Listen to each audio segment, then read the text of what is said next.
Ano? May mga tropax natin na. Good afternoon, Philippines! Ito mga tropax natin, maani ba kayo? Bagong umang. Bagong kabit. Ay, nagkabit pala sila eh. Ano na, sabaw na lang natin. Ito, bago ano na yung ano na, bagong palit.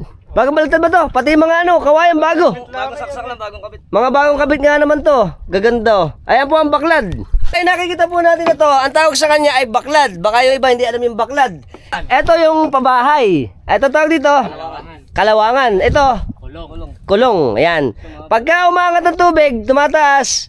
Tapos nun, pag bumaba yung tubig, kumate, yung mga isda, papasok sa loob. Pagkatapos dito, mapupunta siya sa kalawangan. Hanggang sa mapunta siya sa kulong. Ay, sa pabahay. Babaw nito may bastidor. Andoon, merong mga taraw yan. Minsan naglalagay sila ng supot nga naman. O kaya, kandila. Pagka madaling araw, aani. Tapos doon sila sasalok.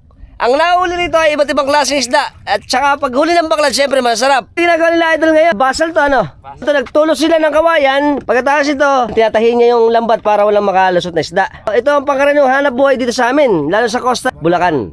Ayos. Siyempre, welcome sa ating malapit natin tiga Pamarawan. Idol Mac.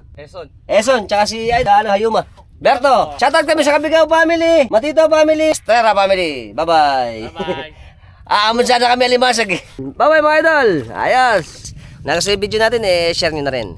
Until next time mga tropax, keep safe and keep moving always to Mangrove Forest.